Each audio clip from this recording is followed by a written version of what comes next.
प्रिय विद्यार्थियों, online class में आपका पुनः स्वागत है। आभार है, स्वागत है, अभिनंदन है। मैं इस वीडियो में आपके साथ जिस टॉपिक पे बात करूँगा वो है मध्यकालीन भारतीय इतिहास का जो पाठ्यक्रम है, जो आप राजस्थान विश्वविद्यालय के पाठ्यक्रम सत्र 2021-22 में पढ़ेंगे। मध्यकालीन भारतीय इतिहास का फर्स्ट पेपर, उसमें क्या सिलेबस है उसके बारे में मैं आपसे इस विषय पर चर्चा करूंगा, इस टॉपिक पर चर्चा करूंगा। तो प्रिय विद्यार्थियों, जो टॉपिक है आपका, जो पाठ्यक्रम है उसकी मैं बात करूं तो आप 1206 ईस्वी से लेकर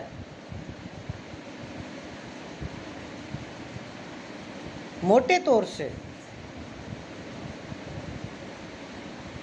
औरंगजेब की मृत्यु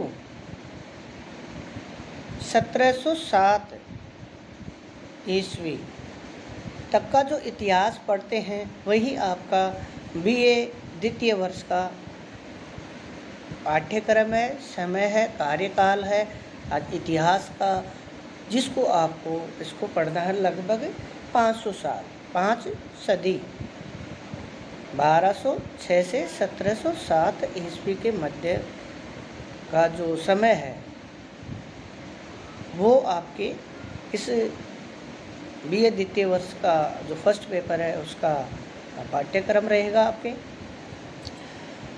मैं इस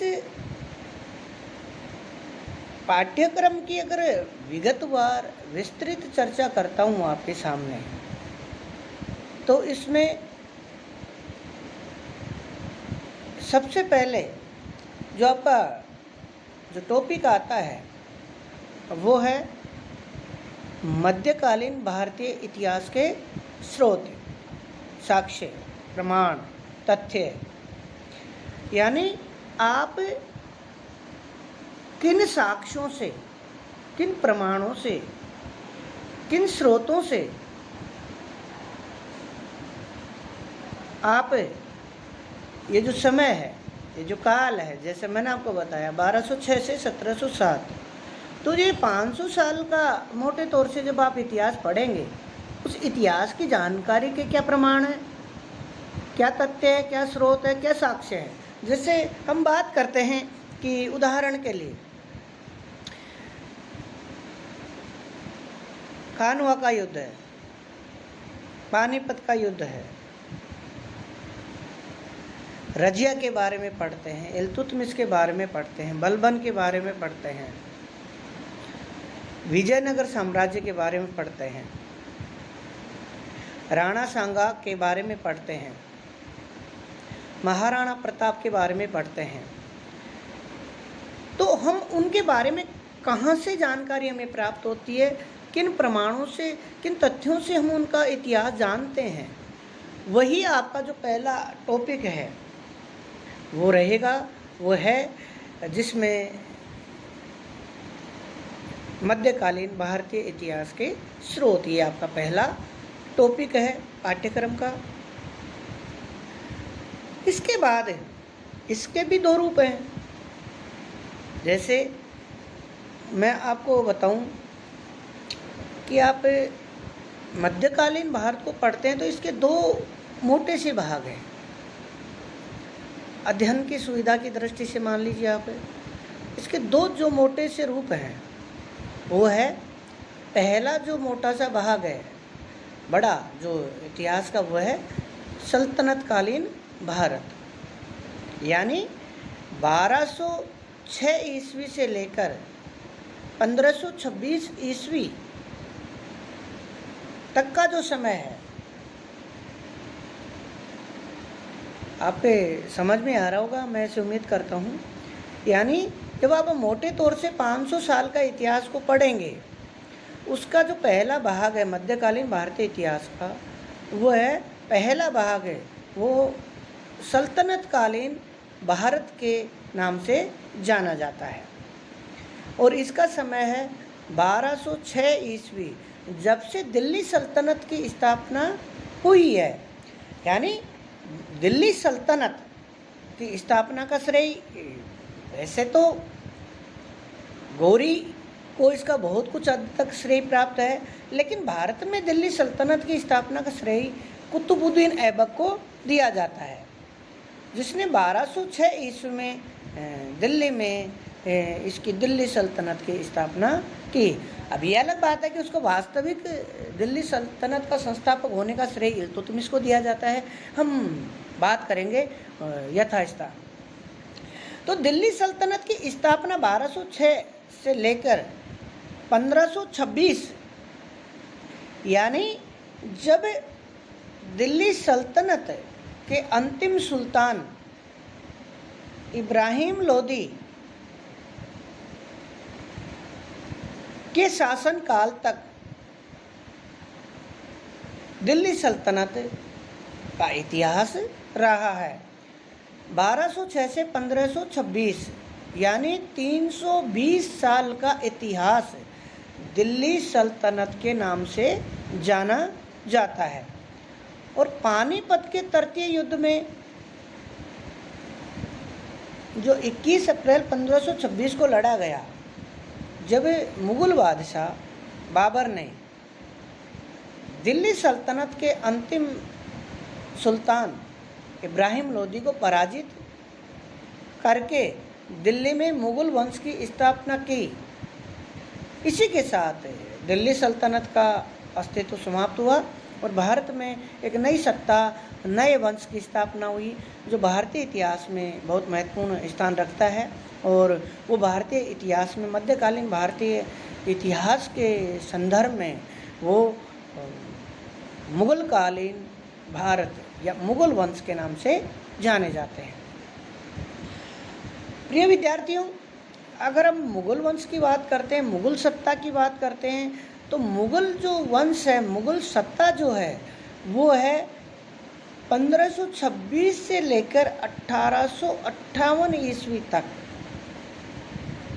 मुगलों की सत्ता भारत में बनी रही किसी न किसी रूप में। यह अलग बात है कि 1707 में औरंगजेब की मृत्यु के बाद मुगलों की जो वास्तविक सर्वोच्च सत्ता थी, शक्ति थी, जो महत्व था, प्रभाव था, वो उसकी मृत्यु के बाद लगभग समाप्त हो चुका था। लेकिन कहीं न कहीं किसी न किसी रूप में वो 1858 तक, जब 1857 की क्रांति के बाद बहादुर शाह जफर को मांडले जेल में डाल दिया गया, तब तक मुगल वंश की सत्ता भारत में बनी रही।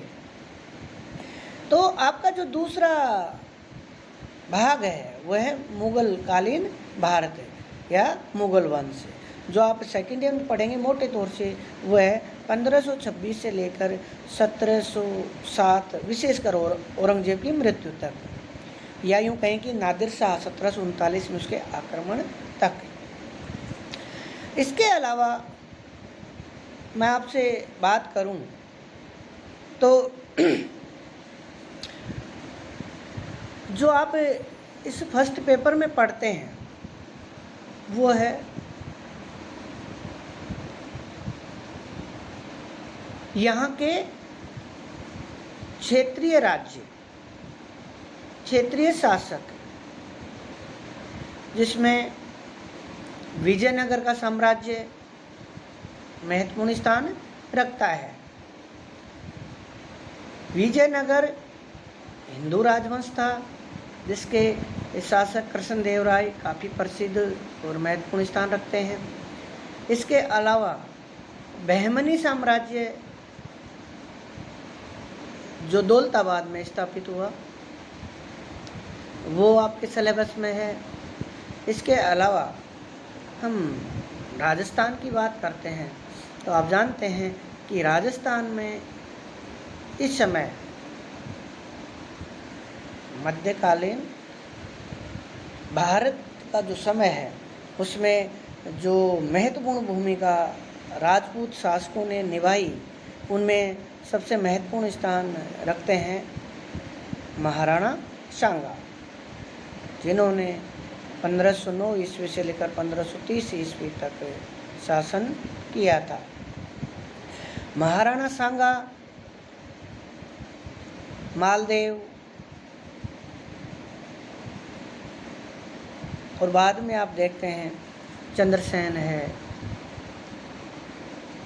और जो महत्वपूर्ण स्थान रखते हैं महाराणा प्रताप। तो ये आपके इस बीए पार्ट